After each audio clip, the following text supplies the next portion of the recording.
অত্যন্ত বিপদের একটা খবর। সেটা হচ্ছে পঞ্চগড় সীমান্তে ভারতের নতুন সেনাঘাঁটি, কুড়িগ্রাম সীমান্তে সেনা স্টেশন। তার মানে উত্তর দিনাজপুরে দুইটা তারা সামরিক স্থাপনা করেছে, একটা হলো সামরিক ঘাঁটি এবং হচ্ছে সেনা স্টেশন। খেয়াল করেন কেন? ওই পরিবর্তিত যে রাজনৈতিক পরিস্থিতি, তাতে ভারত মনে করে যে বাংলাদেশ এখন তার জন্য বিপদ। বাংলাদেশকে কাবু করার একটা লক্ষ্য, সেই লক্ষ্যে দুইটা সামরিক স্থাপনা গড়েছে। এটা নিঃসন্দেহে বলা যায় যে বাংলাদেশের জন্য অত্যন্ত উদ্বেগ উৎকণ্ঠার এবং এর একটা সুদূর প্রসারী প্রভাব আছে। খবরে যেটা বলা হচ্ছে, বাংলাদেশে চলমান রাজনৈতিক অস্থিরতাকে সামনে রেখে ভারতের সেনাবাহিনী অতি অল্প সময়ের মধ্যেই পশ্চিমবঙ্গের উত্তর দিনাজপুর জেলায় নতুন একটি সামরিক ঘাঁটি চালু করেছে। পাশাপাশি প্রতিবেশী দেশের সঙ্গে সীমান্ত প্রতিরক্ষা জোরদার করতে আসামের ধুবড়ীতেও একটা নতুন সেনা স্টেশন গড়ে তোলা হচ্ছে। আপনাদের মনে আছে নিশ্চয়ই, কিছুদিন আগে নরেন্দ্র মোদী কলকাতায় সফরে আসার সময় তারা একটা সামরিক মিটিং করে, যেখানে সামরিক বাহিনীর ঊর্ধ্বতন কর্মকর্তারা, আইন শৃঙ্খলা বাহিনীর ঊর্ধ্বতন কর্মকর্তারা ছিলেন। সেখানে তারা বাংলাদেশের সীমান্ত এলাকাগুলোতে আরো জোরদার করা, তাদের নিরাপত্তা ব্যবস্থাটা আরো দৃঢ় করা, নিচ্ছিদ্র করার ব্যাপারে সিদ্ধান্ত হয়। ওই সিদ্ধান্তের আলোকেই কিন্তু নতুন সেনাঘাঁটি এবং নতুন সেনা স্টেশন স্থাপিত হলো, যেটা বাংলাদেশের জন্য একটা উদ্বেগ উৎকণ্ঠার ব্যাপার। ভারতের সেনাবাহিনীর ইস্টার্ন কমান্ড এক্সে এক পোস্টে জানায়, lieutenant general R C. Tiwari, army commander, eastern command, Chopra defence ল্যান্ডে সৈন্যদের সঙ্গে সেখানে ঘাঁটিতে সাক্ষাৎ করেছেন। তিনি অল্প সময়ের মধ্যেই ঘাঁটিটি স্থাপন এবং কার্যকর করার জন্য তাদের পেশাদারিত্ব, অদম্য উৎসাহ এবং নিরলস প্রচেষ্টার প্রশংসা করেন। তিনি সৈন্যদের সর্বোচ্চ প্রস্তুতি বজায় রাখতে এবং উদীয়মান নিরাপত্তা চ্যালেঞ্জ মোকাবেলায় সক্রিয় থাকার আহ্বান জানান। ইস্টার্ন কমান্ডের পোস্টে বলা হয়, আর্মি কমান্ডার স্থানীয় এমএলএ হামিদুল রহমান সহ নাগরিক নেতাদের সঙ্গেও সাক্ষাৎ করেন। তিনি সেনা বেসামরিক সহযোগিতা জোরদার করে আঞ্চলিক নিরাপত্তা এবং উন্নয়নের একসঙ্গে কাজ করার উপর গুরুত্ব দেন। যাই বোঝা যাচ্ছে যে বাংলাদেশকে আগে যেভাবে বন্ধুসুলভ হিসেবে ভারত গ্রহণ করত, এখন দৃষ্টিভঙ্গিটা একদম পাল্টে গেছে। তারা মনে করছে যে বাংলাদেশ হাতছাড়া হয়ে গেছে। হাতছাড়ার সাথে সাথে ভারতের জন্য নতুন নিরাপত্তা একটা হুমকি হিসেবে তারা বিবেচনা করছে, অথবা বাংলাদেশকে টাইটে রাখার জন্য বাংলাদেশের উপর আরো একটা নিয়ন্ত্রণটা আভ্যন্তরীণভাবে যেহেতু সম্ভব হচ্ছে না, সুতরাং সীমান্ত এলাকায় সামরিক ঘাঁটি, সামরিক স্টেশন স্থাপনের মধ্য দিয়ে বাংলাদেশকে আরো চাপে রাখার এই উদ্দেশ্য নিয়ে সম্ভবত এটি করা হচ্ছে। এখনো পর্যন্ত বাংলাদেশের পক্ষ থেকে, বাংলাদেশের কূটনীতিক বা সামরিক কোনো পর্যায় থেকে এই ব্যাপারে কোনো প্রতিক্রিয়া জানানো হয়নি। দর্শক, ভারত কেন আগ্রাসী হয়েছে দিন দিন, বা নতুন যদি কেউ বলেন যারা এন্টি ইন্ডিয়ান বা এন্টি ইন্ডিয়ান সেন্টিমেন্টের বাংলাদেশে, তারা তো অভিযোগ করেন যে ভারত বাংলাদেশের প্রতি নাকি সবসময় আগ্রাসী। আচ্ছা, ওইটাও যদি মেনে নেই, তাহলে এখন আগ্রাসীর উপরে আরো নতুন কেন আগ্রাসী হচ্ছে? এটা কি আমরা কখনো ভেবে দেখেছি বা চিন্তা করে দেখেছি? নাকি ভারতকে আগ্রাসী করে বাংলাদেশের ক্ষমতা পাকাপোক্তকরণের নতুন কোনো গেম অথবা ইন্টারন্যাশনাল গেম এখানে চলছে? দেখেন, ভারত এই গত এক সপ্তাহের পত্রপত্রিকা রিপোর্ট, বিবিসি বলছে যে সেখানে শেখ হাসিনাকে সে আনলক করে দিচ্ছে, মানে শেখ হাসিনাকে সে ওপেন করে দিচ্ছে, শেখ হাসিনা ওখানে থেকে আওয়ামী লীগের রাজনীতি করুক। মানে কলকাতা অফিস, দিল্লিতে অফিস, এইসব খবরটা তো পত্রিকা সংবাদ মাধ্যমেই হচ্ছে। এবং ভারত যেই কথাটা কূটনৈতিক চ্যানেলে বা কূটনৈতিক রীতিনীতি মানতে গিয়ে নিজে বলতে পারে না, সেটা সে শেখ হাসিনা দিয়ে বলাচ্ছে, এরকমই তো বক্তব্য আসছে। কিন্তু কেন এটা ভারত করছে? অথবা বাংলাদেশের সঙ্গে এখন যে টানাপোড়েন, এই টানাপোড়েন কি শুধু এক হাতি তালে বাজছে যে এই সবকিছু ভারতেই করছে, বা বাংলাদেশে থেকে ভারত প্রেমীরা করছে? ব্যাপারটা কি সেরকম? মানে কেন হঠাৎ করে বাংলাদেশের সীমান্ত ঘিরে নানান রকম উত্তেজনার খবর? কিছু আছে গুজবই ধরে নিলাম, কিন্তু এখন পত্রপত্রিকার বরাত দিয়ে যে খবরটি আমাদের সামনে, সেটা তো খুবই দুশ্চিন্তার। মানে এটা হঠাৎ কেন হবে? আপনারা একটু খেয়াল করে দেখেন যে 71 সালে বাংলাদেশের জন্মলগ্নে স্বাধীনতার সময় বাংলাদেশের 2 কোটি মানুষকে ভারত আশ্রয় দিয়েছিল। এরপরে আর এমনতর ঘটনা তো ঘটেনি। এত বিপুল সংখ্যক বাংলাদেশের মানুষকে ভারতে আশ্রয় দেওয়ার পরিস্থিতি আর তৈরি হয়নি। 75-এ বঙ্গবন্ধু শেখ মুজিবুর রহমান হত্যাকাণ্ডের পর কাদের সিদ্দিকীর নেতৃত্বাধীন একটা অংশ তখন আশ্রয় নিয়েছিল। সেই সংখ্যাও খুব বেশি না, 2-4-5 হাজার সেরকম, যারা বর্ডারে তখন চেষ্টা করেছে কিছু একটা করার, অথবা তারা সশস্ত্র আন্দোলন করার চেষ্টা করেছে, কিন্তু বাংলাদেশের পরিপ্রেক্ষিত তখন সেটার ফেভারে ছিল না। সত্যিকার অর্থে বাংলাদেশ সৃষ্টিতে বঙ্গবন্ধু শেখ মুজিবুর রহমানের যে সফলতা, তার যে অর্জন, তার যে কৃতিত্ব, এটা ইতিহাসে আসমান সম বললেও কম বলা হবে। কিন্তু শাসন আমলে এসে সেইটা তিনি তত একটা সফলভাবে নাড়া দিতে পারছিলেন না। একটা যুদ্ধ বিধ্বস্ত এবং চারদিক থেকে জাপটে পড়া দেশে, একদিকে চায়না বিরোধিতা, একদিকে আমেরিকার বিরোধিতা, এসব সিচুয়েশন তো ছিলই। এবং বাংলাদেশের অর্থনীতি বলতে তখন কিছুই ছিল না, সব লুটপাট করে নিয়ে গেছিল পাকিস্তান। তো ফলে দেশের জনগণের ভেতরে কাদের সিদ্দিকীর সেই যে তখনকার ট্রাই, এটার প্রতি কোনো সমর্থন ছিল না। কিন্তু এখন এই ডিজিটাল সময় এবং ডক্টর ইউনূস সরকারের এই মপতন্ত্রের যুগে এবং প্রতি পদে পদে দেশের শাসন ব্যবস্থায় ওই ভঙ্গুর, যদি বলেন বঙ্গবন্ধুর শাসন ব্যবস্থা ভঙ্গুর ছিল, তার থেকে ভঙ্গুরতর। আমি বলেছি বাংলাদেশ শাসন মানে সৃষ্টির পর এত ভয়ঙ্করতম শাসন আর কখনো হয়েছে কিনা গত 15 মাসের মধ্যে। আমরা অন্তত পত্রপত্রিকা, মিডিয়া, ইতিহাস ঘেটে তো আমরা এতটা দেখি না। যত শাসনই বলেন, আমি এখানে খন্দকার মোস্তাকের শাসন বলি, হোসেন মোহাম্মদের শাসন, হোসেন মোহাম্মদের সাথে শাসন এতটা বাজে অবস্থা ছিল না। এবং সামাজিক একটা সম্প্রীতি ছিল, রাজনৈতিক একটা সম্প্রীতি ছিল। এরশাদের দল, এরশাদও আওয়ামী লীগ, বিএনপি 2 দলের প্রতি একটা বিন্দুতে সংবেদনশীল ছিল। রাষ্ট্রীয় ক্ষমতার ক্ষেত্রে হয়তো বেগম জিয়া, তারেক রহমানের, বেগম জিয়া, শেখ হাসিনা তাদেরকে ছাড় দেন নাই, কিন্তু তৃণমূল পর্যায়ে তিনি জাতীয় পার্টিকে দিয়ে একদম ওই ইউনিয়ন লেভেল থেকে ঢাকা লেভেল পর্যন্ত তিনি একেবারে এই যে সারাশি যে অভিযান, সেটা করেননি। এই সিচুয়েশনে ভারতে এখন বাংলাদেশের কত হাজার আওয়ামী লীগ নেতা কর্মী আছে, এটা সঠিক পরিসংখ্যান তো কোথাও নাই। মতান্তরে এটা 10, 15, 20 এরকম বলা হয়। তো সেই সময়ের মধ্যে ভারত যখন বাংলাদেশের প্রতি দিনকে দিন বিরক্ত থেকে বিরক্ত হচ্ছে এবং আমাদের এই খবরটা আমাদের সামনে আসছে, তখন স্বাভাবিকভাবে আমরা দুশ্চিন্তায় পড়তে পারি যে ভারত বাংলাদেশের সীমান্ত ঘেঁষে, বলতে পারেন নতুন ক্যান্টনমেন্ট, একেবারে সীমান্তের কাছাকাছি নতুন সেনা স্টেশন, এগুলো তো সাংঘাতিক রকম অ্যালার্মিং। নিউজে কি বলা হচ্ছে দেখেন, যে বাংলাদেশের বর্তমান রাজনৈতিক প্রেক্ষাপটটাকে বিবেচনা করেছে, যে এই প্রেক্ষাপট মাথায় রেখে ভারত এই পদক্ষেপগুলো নিচ্ছে। তো বাংলাদেশের মানুষ হিসেবে এটা কি চিন্তার বিষয় না? ভারতের পশ্চিমবঙ্গের উত্তর দিনাজপুর, আমাদেরও দিনাজপুর আছে তাই না, উত্তর দিনাজপুর জেলায় নতুন একটি সামরিক ঘাঁটি চালু করেছে দেশটির সেনাবাহিনী। পাশাপাশি আসামের ধুবড়ীতেও নতুন একটি সেনা স্টেশন গড়ে তোলা হচ্ছে।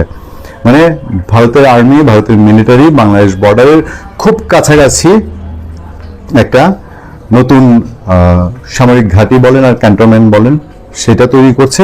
এবং আরো একটা কাছাকাছি জায়গায় আসামে তারা সেনা স্টেশন করছে। বাংলাদেশের চলমান রাজনৈতিক অস্থিরতার মধ্যে দ্রুত সময়ে 2টি সামরিক স্থাপনা করলো ভারত, দ্রুত সময় করছে, এটাও তো সিগনিফিক্যান্ট। ভারতীয় গণমাধ্যম ডেকান ক্রনিকেলের প্রতিবেদনে এই তথ্য জানানো হয়েছে। প্রতিবেদনে বলা হয়েছে, বৃহস্পতিবার পূর্বাঞ্চলীয় সেনা কমান্ডের প্রধান লেফটেন্যান্ট জেনারেল আর.সি. তিওয়ারি উত্তর দিনাজপুরের চোপড়ায় বাংলাদেশ সীমান্তের পাশেই নবনির্মিত ঘাঁটি পরিদর্শন করেন। বাংলাদেশ সীমান্তের পাশেই ভারতীয় সেনাবাহিনীর ইস্টার্ন কমান্ড এক পোস্টে জানায়, lieutenant general R C. Tiwari army commandant eastern command Chopra defence ল্যান্ডে ব্রহ্মাস্ত্র কর্পসের মোতায়েন সৈন্যদের সঙ্গে সাক্ষাৎ করেছে। এই যে ভারতের ইস্টার্ন কমান্ড যেটা বলা হচ্ছে না, এই ইস্টার্ন কমান্ডে বাংলাদেশের মুক্তিযুদ্ধের সময় কিন্তু বাংলাদেশে পরে যখন শেষভাগে ভারত সরাসরি মুক্তিযুদ্ধের মিত্রবাহিনী হিসেবে অংশগ্রহণ করে, তখন এই ইস্টার্ন কমান্ড এখানে মুভ করেছে। এই ইস্টার্ন কমান্ড এর আগে বাংলাদেশে যখনই কোনো একটা অস্থিরতার পরিস্থিতি ভারত মনে করে যে ভারতের প্রয়োজন হতে পারে, তখন এই ইস্টার্ন কমান্ডকে তারা প্রস্তুত রাখে, এরকম খবর এর আগে আছে। তিনি অল্প সময়ের মধ্যেই ঘাঁটিটি স্থাপনের জন্য প্রশংসা করেন। তিনি সৈন্যদের সর্বোচ্চ প্রস্তুতি বজায় রাখতে ও উদীয়মান নিরাপত্তা চ্যালেঞ্জ মোকাবেলায় সক্রিয় থাকার আহ্বান জানান। তিনি সৈন্যদের সর্বোচ্চ প্রস্তুতি বজায় রাখতে।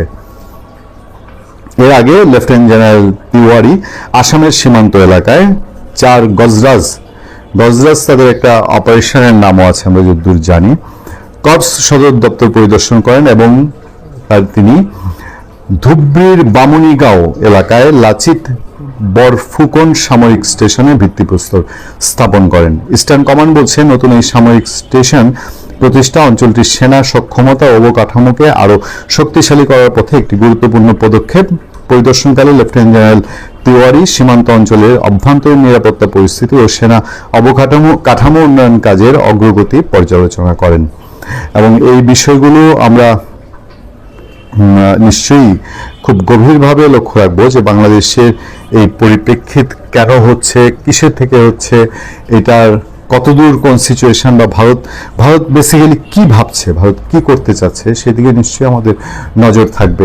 দৈনিক ইত্তেফাক যে খবরটি ছেপেছে সেই খবরটিতে কি বলা হচ্ছে, আমরা যদি একটু সেই খবরটির দিকে চোখ বোলাই, যে দৈনিক ইত্তেফাকের খবর, সেখানেও খুব গুরুত্বের সাথে এই প্রসঙ্গটি তুলে ধরা হয়েছে, ভারতের যে এই উদ্যোগ। এবং সেই খবরে বলা হচ্ছে, বাংলাদেশের চলমান রাজনৈতিক অস্থিরতাকে সামনে রেখে ভারতের সেনাবাহিনী অতি অল্প সময়ের মধ্যেই পশ্চিমবঙ্গের উত্তর দিনাজপুর জেলায় নতুন একটি সামরিক ঘাঁটি চালু করেছে। পাশাপাশি প্রতিবেশী দেশের সঙ্গে সীমান্ত প্রতিরক্ষা জোরদার করতে আসামের ধুবড়ীতেও নতুন একটি সেনা স্টেশন গড়ে তোলা হয়েছে। এবং আমাদের আগের নিউজটির সঙ্গে দৈনিক ইত্তেফাকের খবরের এই খবরটিতে আগের নিউজটির সাথে তারা বলছে যে ইস্টার্ন কমান্ডের পোস্টে আরো বলা হয়েছে, আর্মি কমান্ডার স্থানীয় এমএলএ হামিদুর রহমান সহ নাগরিক নেতাদের সঙ্গে সাক্ষাৎ করেন। তিনি সেনা বেসামরিক সহযোগিতা জোরদার করে আঞ্চলিক নিরাপত্তা ও উন্নয়নে একসঙ্গে কাজ করার উপর গুরুত্ব আরোপ করেন। এরপরে বলা হচ্ছে, ইস্টার্ন কমান্ড জানায়, অহোম রাজ্যের কিংবদন্তি সেনানায়ক লাচিত বরফুকনের নামে এই নতুন স্টেশন, যে নতুন সেনা স্টেশনটি করা হয়েছে, স্টেশনের নামকরণ করা হয়েছে, যা সাহস, নেতৃত্ব, দৃঢ়তার প্রতীক, পুনর্জাগরিত আসামের ঐতিহ্যের প্রতিফলন। সংস্থাটি আরও জানায়, নতুন এই সামরিক স্টেশন প্রতিষ্ঠা অঞ্চলটির সেনা সক্ষমতা ও অবকাঠামোকে আরও শক্তিশালী করবে। এই বিষয়গুলো নিশ্চয়ই আমাদের নিরাপত্তা সংস্থাগুলো তাদের নজরে আছে। এখন দেখেন, কেউ হয়তো বলবে যে ভারত এগুলো করছে, আপনার কি মাথা ব্যথা? আমার মাথা ব্যথা হচ্ছে এই অঞ্চলে যে কোনো ধরনের অস্থিরতা। ধরেন আমি বাদ দিলাম, বাংলাদেশ ইস্যু বাদ দিলাম, যে এই দুইটা খবর ইত্তেফাক সহ যে খবরগুলোতে বলা হচ্ছে যে বাংলাদেশের রাজনৈতিক অস্থিরতা বা বাংলাদেশের রাজনৈতিক পরিস্থিতির মাথায় রেখে ভারত এগুলো করছে, আমি যদি এটা বাদও দিই, চায়নাকে মাথায় রেখে করছে বা সেভেন সিস্টারকে মাথায় রেখে করছে, এখানে বাংলাদেশের রাজনৈতিক সিচুয়েশন কোনো বিষয় না, এটাও যদি আমি ধরে নিই, তাহলেও তো চায়না কেন্দ্রিক, সেভেন সিস্টার কেন্দ্রিক কোনো ধরনের গোলযোগ হলে আমরা কি এটার বাইরে থাকবো? ফলে আমি জানি না যে কোন দিকে নেওয়া হচ্ছে। আমাদের আলোচক গতকালকে লাইভ টক শো, আমাদের আলাপচারিতার অনুষ্ঠান খোঁজ খবরে মেজর অবসর আক্তার হোসেন বলেছিলেন যে বাংলাদেশে পাকিস্তান এবং তুরস্ক একটা যুদ্ধ লাগাতে চায় এবং এটা তাদেরকে ব্যাটেল ফিল করবে। তারা বাংলাদেশকে মিডিল একটা লাগিয়ে, এবং এই দেশে কিছু দালাল ফালাল সবসময় থাকে, এই দালালদেরকে কাজে লাগিয়ে তারা এটাকে ব্যাটেল ফিল করবে। তারা ইন্ডিয়া আরেকটা উইং তৈরি হলো, ইন্ডিয়ার আরেকটা নতুন মাথা ব্যথা তৈরি হলো। এটা ইন্ডিয়ার চির শত্রু যারা আছে তাদের লাভ হবে, আমাদের কি লাভ? দিন শেষে ভারতের যদি কোনো অস্থিরতায় বাংলাদেশ মধ্যখানে থাকে, তাহলে আমাদের লাভটা কি? আমাদের ক্ষতি দিনে কোনো লাভ আছে কি?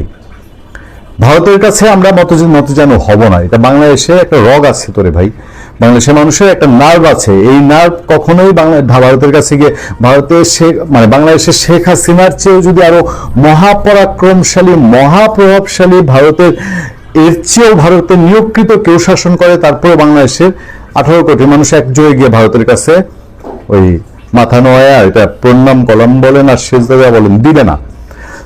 কিন্তু ভারতের সাথে ঝগড়া গোলযোগ বাঁধিয়ে দিয়ে আমরা কত দূর যাব? বাংলাদেশ গত 15 মাসে আভ্যন্তরীণভাবে খুব করুণ অবস্থার মধ্য দিয়ে আছে, এবং শুধু তাই নয়, নিরাপত্তা থ্রেটে পড়ে গেছে দারুণভাবে। বাংলাদেশে পাকিস্তানিদের লাফঝাপ, পাকিস্তান আইএসআই লাফঝাপ, পাকিস্তান জঙ্গি গোষ্ঠীর লাফঝাপ, এই লাফঝাপ এবং ভারতকে উস্কানি দেওয়া, এই সব কিছু মিলিয়ে ভারত কিন্তু ব্যাপক প্রস্তুতি, চারিদিকে শোরগোল পড়ে গেছে। এগুলো বলি বা বলছি, হয়তো অনেকে মনে করতে পারেন বা মনে করেন, যারা খোঁজ খবর রাখেন তারা জানেন, কিন্তু যারা খোঁজ খবর রাখেন না তারা মনে করেন যে রূপকথার গল্প রূপকথার গল্প নয়। আমি যে কথাগুলো বলছি যে এই কথাগুলো সত্য কথা। ভারতীয় সেনাবাহিনী আরো কাছাকাছি কিভাবে এলো, সম্প্রতি খবর পাওয়া গেল যে ভারতের উত্তর দিনাজপুরের চোপড়া এবং আসামের ধুবড়িতে ভারতীয় সেনাবাহিনীর নতুন আরো দুটি, যেগুলো চিকেন নেক থেকে খুব কাছাকাছি, চিকেন নেকটা এই মুহূর্তে খুব আলোচিত, চিকেন নেক থেকে কাছাকাছি দুটো স্থানে ভারতীয় সেনাবাহিনীর সেনা ঘাঁটি স্থাপন করা হলো। এগুলোর প্রমাণ আপনি যদি ভারতীয় সেনাবাহিনীর ইস্টার্ন কমান্ডের সোশ্যাল মিডিয়া পেজে যান, তাহলে ইস্টার্ন কমান্ডের যে commander lieutenant general R C. Tiwari, তিনি গতকালকে বৃহস্পতিবার এই দুই বেস ক্যাম্প পরিদর্শন করেছেন। এই দুটো বেস ক্যাম্পের সঙ্গে আরো একটি বেস ক্যাম্প আছে, যদিও সেটি বাংলাদেশ সীমান্তের সাথে সেই রাজ্যটি নয়, বিহারের কিষানগঞ্জে। বিহারের কিষানগঞ্জ আর্মি বেস ক্যাম্পটাও চিকেন নেক থেকে খুব বেশি দূরে নয়। কিষানগঞ্জের দূরত্ব 152 থেকে 180 কিলোমিটারের মধ্যে। আসামের ধুবড়ির দূরত্ব 222 থেকে 240 কিলোমিটারের মধ্যে। আর উত্তর দিনাজপুরের চোপড়ার দূরত্ব মাত্র 52 কিলোমিটারের মধ্যে। এরকম ডিস্টেন্সে ইন্ডিয়ান আর্মির নতুন নতুন বেস ক্যাম্প হচ্ছে। এই খবরগুলো সোশ্যাল মিডিয়াতে তো এসছে। ভারতীয় ইংরেজি দৈনিক শতবর্ষী পুরনো ডেকান ক্রনিকেল একটা রিপোর্টও করেছে। বিশেষ করে বাংলাদেশ সীমান্তের খুব কাছাকাছি উত্তর দিনাজপুরের চোপড়া ঘাঁটি বৃহস্পতিবার পরিদর্শন করেন ইস্টার্ন কমান্ডের lieutenant general R C. Tiwari. X পোস্টে এবং ফেসবুক পোস্টে লেখা হয়, হ্যাশট্যাগ চোপড়া ডিফেন্স ল্যান্ডে মোতায়েন করা হ্যাশট্যাগ ব্রহ্মস্ত্র কর্পস এর সেনা সদর পরিদর্শন করেছেন lieutenant general R C. Tiwari, army command eastern. তিনি এ সময় সেনাদের সঙ্গে কথাবার্তা বলেন এবং স্বল্প সময়ের মধ্যে ঘাঁটি স্থাপন এবং কার্যক্রম চালানোয় তাদের পেশাদারিত্ব এবং ক্লান্তিহীন প্রচেষ্টার প্রশংসা করেন। উদ্ভূত নিরাপত্তা চ্যালেঞ্জের ক্ষেত্রে তাদেরকে হ্যাশট্যাগ অপারেশনাল প্রস্তুতি এবং সক্রিয় থাকার জন্য সর্বোচ্চ মানদণ্ড বজায় রাখার আহ্বান জানান। এতে আরো বলা হয়, আর্মি কমান্ড ইস্টার্ন এছাড়াও আলোচনা করেন চোপড়া আসনের এমএলএ হামিদুল রহমান ও অন্য বেসামরিক ব্যক্তিবর্গের সঙ্গে। এ সময় এই অঞ্চলের নিরাপত্তা ও উদ্ভূত পরিস্থিতিতে সামরিক বেসামরিক সহযোগিতার উপর গুরুত্ব পুনর্ব্যক্ত করেন।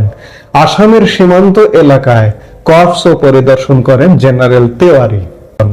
এই সফরের সময় ইস্টার্ন আর্মি কমান্ডার আরো পর্যালোচনা করেন সীমান্ত এলাকায় অপারেশনাল প্রস্তুতি এবং অভ্যন্তরীণ নিরাপত্তা পরিস্থিতি। বুঝতেই পারছেন যে চিকেন নেককে কেন্দ্র করে ভারতীয় সেনাবাহিনী চারপাশ দিয়ে ঘিরছে। শুধু তাই নয়, বাংলাদেশ সীমান্ত দিয়েও ঘিরছে। কেন? এতদিন তো এমনটা প্রয়োজন হয়নি, আজকে কেন প্রয়োজন হচ্ছে? আজকে প্রয়োজন হচ্ছে বাংলাদেশে এই মুহূর্তে একটি ভারত বিরোধী সরকার আছে এবং একই সাথে এই সরকারকে পৃষ্ঠপোষকতা করছে এবং এই সরকারকে দিয়ে উস্কানি তৈরি করছে এবং নিজেরা উস্কানি তৈরি করছে পাকিস্তান, যার দরুন ভারত সম্ভাব্য প্রস্তুতি কোন রকমের উস্কানি হলেই একদম ফাটিয়ে দেবে। ভারত তাদের পূর্ব সীমান্তে এত base camp, army base camp কেন করছে? এইসব আর্মি বেস ক্যাম্পের পেছনে টাকা পয়সা খরচ হয় না? খরচ হয়, বাড়তি খরচ করছে। বিশেষ করে বাংলাদেশের পরিবর্তিত পরিস্থিতিতে গত বছরের অগাস্টে বাংলাদেশ সরকার পতনের পর একটি দখলদার সরকার আসবার পরে ভারতের আরো বেশি খরচ হচ্ছে পূর্ব সীমান্তকে কেন্দ্র করে। ভারতের অনেক সীমান্ত আছে, তো সেখানে তো কোনো পয়সা খরচ হয় না। নেপাল সীমান্তে তো কোনো কাঁটাতারের বেড়াও নেই, সেখানে পয়সা খরচও করতে হয় না। সেখানে বিএসএফ কতটুকু আছে সে ব্যাপারে প্রশ্ন আছে। কিন্তু বাংলাদেশে এত নিরাপত্তা কেন? বাংলাদেশ এবং ওদিকে পশ্চিম সীমান্ত পাকিস্তান, এ দুটোর নিরাপত্তা এখন সমানে সমান করতে হচ্ছে। এটি ভারতের জন্য অবশ্যই বাড়তি চাপ এবং বাড়তি পয়সা খরচের ব্যাপার, বাড়তি বাজেটের ব্যাপার। কারণ 4000 কিলোমিটার ব্যাপী বাংলাদেশ সীমান্ত, এই বাংলাদেশ সীমান্তটাকে গভীর দৃষ্টিতে রাখতে হচ্ছে। ওদিকে পাকিস্তানের সীমান্ত, এই দুটো সীমান্ত, চীন সীমান্ত এখন খানিকটা স্তমিত, খানিকটা শান্ত, কিন্তু বিশেষ করে পশ্চিম সীমান্ত পাকিস্তান এবং পূর্ব সীমান্ত বাংলাদেশ, যারা যে পাকিস্তান এখন এটিকে পূর্ব পাকিস্তান মনে করে, এই দুটো সীমান্তে খুব বেশি জোর দিতে হচ্ছে ভারতের। বিশেষ করে চিকেন নেক নিয়ে ভারত বেশ পেরেশানিতে, কারণ পেরেশানি তৈরি করছে বাংলাদেশ এবং পাকিস্তান মিলিয়ে। সাম্প্রতিক সময়ে বাংলাদেশে পাকিস্তানি সামরিক তৎপরতা এবং বাংলাদেশের সামরিক বাহিনী পাকিস্তানে সবসময় থাকেই, পাকিস্তানে এই যে মুহূর্তে কথা বলছি এখনো আছে। এবং দুদিন পরে আপনারা জানেন যে পাকিস্তান নৌবাহিনী প্রধানও বাংলাদেশে আসছেন, এরকম চলছে। আবার পাকিস্তান থেকে অস্ত্র মাদক এনে ভরিয়ে ফেলানো হয়েছে বাংলাদেশে। গতকালকে চট্টগ্রাম পোর্টে পাখির খাবারের ঘোষণা দিয়ে মাদক আনা হয়েছে। পাকিস্তান থেকে বাংলাদেশে কি আসতে পারে? এই তুরস্ক থেকে, পাকিস্তান থেকে অস্ত্রের চালান আসছেই। কাজেই বাংলাদেশ অরক্ষিত, মানে একটা জঙ্গলে পরিণত হয়েছে। এই জঙ্গল থেকে যদি কোনো রকমের উস্কানি তৈরি হয়, ভারত সাথে সাথে অ্যাকশনে যাবে। এ কারণে ভারত বাংলাদেশ সীমান্তের আরো কাছাকাছি এবং কৌশলগত, ভারতের কৌশলগত ভূমির শিলিগুড়ি করিডোর বা চিকেন নেককে কেন্দ্র করে মিলিটারি বেস ক্যাম্পের সংখ্যা আরো বাড়াচ্ছে এবং শোনা যাচ্ছে এটি নাকি আরো বাড়বে, আরো বিভিন্ন জায়গায় এখানে ছড়িয়ে দেওয়া হবে।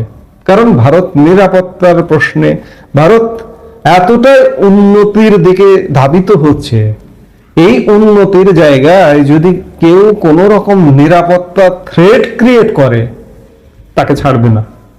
পাকিস্তানকে গত মে মাসে দেখিয়ে দিয়েছে। আজকে হয়তো বাংলাদেশকেও নিয়েও ভারত হয়তো অপেক্ষা করছে যে বাংলাদেশ থেকে, বাংলাদেশের দিক থেকে কোনো রকমের একটা কোনো ঘটনা ঘটলে সেটিকেও সাইজ করে দেবে। আমাদের জন্য এগুলো দুর্ভাগ্যজনক। আমরা সত্যিকার অর্থে একটা দুর্ভাগ্যজনক পরিস্থিতির মধ্যে ঢুকে গেছি। এখান থেকে বের হতে হবে, নইলে আমরা প্রতিবেশীরাও পাশাপাশি গায়ে গা লাগিয়ে শান্তিতে বসবাস করতে পারবো না। শান্তির কথা বললাম, আমার এই মুহূর্তে বাংলাদেশের রাষ্ট্র ক্ষমতায় শান্তির নোবেলধারী, কিন্তু অশান্তির আগুনে বাংলাদেশের মানুষকে দাউ দাউ করে পুড়িয়ে মারছে। যাই হোক, ভারতের সেনাবাহিনী আমাদের কাছাকাছি চলে আসছে। এর শেষটা কোথায় আমরা এখনো জানি না, কেউ জানে না, কেউ বলতে পারে না। আমরা নিশ্চয়ই শেষটাও দেখব। সুপ্রিয় দর্শক শ্রোতা, আসসালামু আলাইকুম। বাংলাদেশের নির্বাচিত প্রধানমন্ত্রী শেখ হাসিনা বিশ্ব পরিমণ্ডল এখন কতটা গুরুত্বপূর্ণ তা দৃশ্যমান হয়ে উঠছে একের পর এক। রয়টার্স, এএফপি, ইন্ডিপেন্ডেন্ট, তারপরে দি উইক এবং আরও একটি সংবাদ সংস্থার পরে আজ তার সাক্ষাৎকার প্রকাশিত হয়েছে দি হিন্দুস্তান টাইমসে। প্রতিটি সাক্ষাৎকারই তিনি দ্ব্যর্থহীনভাবে তার অবস্থানের কথা তুলে ধরেছেন।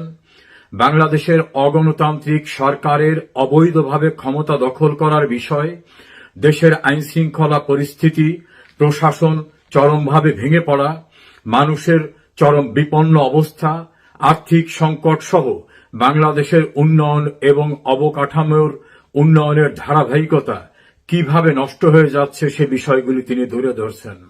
এর পাশাপাশি জঙ্গিবাদের উত্থান, ৭১-এর মহান মুক্তিযুদ্ধের পরাজিত শক্তিদের নতুন করে উত্থানের বিষয়টি এবং বাংলাদেশ পরিমণ্ডলে যে অসাম্প্রদায়িকতা রাজনীতি বাংলাদেশের রাষ্ট্রীয় মূল প্রিন্সিপালের একটা ছিল, সেটা কিভাবে ধ্বংস হয়ে যাচ্ছে সে বিষয়গুলো তিনি উল্লেখ করেছেন। সর্বশেষ দি হিন্দুস্তান টাইমসে তিনি বাংলাদেশ ভারতের সঙ্গে সম্পর্কের বিষয়টি এবং এই চমৎকার সম্পর্কটা দুই দেশের ভিতরে কত প্রয়োজনীয় এবং অগণতান্ত্রিক সরকার ক্ষমতা দখল করার পর কিভাবে বিঘ্নিত হচ্ছে, সেক্ষেত্রে তার অবস্থান কি সেটাও তিনি তুলে ধরেছেন। যারা শেখ হাসিনাকে অপ্রাসঙ্গিক ভেবেছিলেন তাদের কাছে এখন দৃশ্যমান যে বিশ্ব পরিমণ্ডলে আমার মনে হয় না পৃথিবীর কোন সরকার প্রধান বা রাষ্ট্রপ্রধান, কোন রাজনৈতিক নেতা এতটা গুরুত্বপূর্ণ যে একের পর এক আন্তর্জাতিক খ্যাতিপূর্ণ গণমাধ্যম তার ইন্টারভিউ নিচ্ছে। রয়টার্স, এএফপি, ইন্ডিপেন্ডেন্ট, দি উইক, আরো একটি সংবাদ সংস্থা এবং সর্বশেষে দি হিন্দুস্তান টাইমস। আমরা মনে করতে পারি ইতোপূর্বে প্রবাসে থাকা দুইজন রাজনৈতিক নেতার ইন্টারভিউ বড় গণমাধ্যম নিয়েছিল। একজন আয়াতুল্লাহ খোমেনি এবং অপরজন বার্মার নেতা অর্থাৎ মায়ানমারের নেতা অং সান সুকি। তার পরবর্তীতে এই তৃতীয় রাজনৈতিক রাষ্ট্রনায়ক এবং নির্বাচিত প্রধানমন্ত্রীর ইন্টারভিউ বিপুল সংখ্যক বিশ্বব্যাপী সমাদৃত গণমাধ্যমে নেওয়া হলো। এর ভিতর থেকে আলোচকরা, বিশ্লেষকরা বলছেন যে শেখ হাসিনা এত ইম্পর্ট্যান্ট যে বাংলাদেশের নির্বাচিত অতীতের রাষ্ট্রপতি, প্রধানমন্ত্রী বা ক্ষমতা দখলকারীদেরও এত স্বল্প সময়ে এত বেশি গণমাধ্যম তাদের ইন্টারভিউ নেয় নাই। রয়টার্স, এএফপি, ইন্ডিপেন্ডেন্ট, দি উইক, হিন্দুস্তান টাইমস সহ আরো একটি গণমাধ্যম ইন্টারভিউ নিয়েছে তার কাছ থেকে, যিনি বিশ্ব পরিমণ্ডলে বা বিশ্ববাসীর কাছে গুরুত্বপূর্ণ। সে কারণে এই সকল গণমাধ্যম তার ইন্টারভিউ নিয়েছে। শেখ হাসিনাকে যারা অপ্রাসঙ্গিক ভেবেছিলেন, তিনি শুধু দেশেই না, বিশ্বব্যাপী তিনি যে কতটা প্রাসঙ্গিক এবং কতটা গুরুত্বপূর্ণ তা কিন্তু ধীরে ধীরে নয়, খুব দ্রুততার সঙ্গে দৃশ্যমান হয়ে উঠছে। বাংলাদেশের অভ্যন্তরে যেমন মানুষ বলছে শেখ হাসিনার আমলেই ভালো ছিলাম, এমনকি যারা শেখ হাসিনা বিরুদ্ধে আন্দোলন করেছিল তারাও এখন অতিষ্ঠ হয়ে তারা সামগ্রিক বিষয় বিচার বিবেচনা করে বলছেন শেখ হাসিনার সময় ভালো ছিল। আধুনিক মালয়েশিয়ার স্থপতি মাহাথির মোহাম্মদ তিনি বলছেন শেখ হাসিনা বাংলাদেশকে এত উন্নত একটি জায়গায় নিয়ে আসছিলেন যে সেটা তাকে করতে দেওয়া হলো না। এভাবে বিশ্বের অন্যান্য গুরুত্বপূর্ণ রাষ্ট্রের গুরুত্বপূর্ণ ব্যক্তিদের কাছে এখনো শেখ হাসিনা বিশ্বময় গুরুত্বপূর্ণ ব্যক্তি, রাষ্ট্রনায়ক, রাজনৈতিক ব্যক্তিত্ব এবং তিনি উন্নয়নের রোল মডেল হিসাবে সমাদৃত। সেদিন খুব দূরে নয় যে শেখ হাসিনাই হবেন বাংলাদেশের একমাত্র প্রাসঙ্গিক রাজনৈতিক রাষ্ট্রনায়ক এবং জনপ্রতিনিধি। তিনি যেটা আছেন সেটাই থাকবে। কৌশলগত কারণে আত্মরক্ষার জন্য তাকে রাষ্ট্রীয় নিরাপত্তায় দেশের বাইরে নিয়ে আসা হলেও তার মর্যাদা, তার অবস্থান, তার যোগ্যতা, তার খ্যাতি এবং তার যে দ্যুতি ছড়িয়ে পড়া সারা বিশ্বে, এটা কোনোভাবে ম্লান হয়নি, বরং মানুষ এখন উপলব্ধি করছে শেখ হাসিনাতেই তাদের আস্থা। বাংলাদেশের মানুষ মনে করে শেখ হাসিনার কোনো বিকল্প বাংলাদেশে নেই। প্রিয় দর্শক শ্রোতা, যে যেখানে আছেন ভালো থাকবেন। শেখ হাসিনাতেই আস্থা, বিশ্ব গণমাধ্যমে সেটাই আবার ফুটে উঠেছে।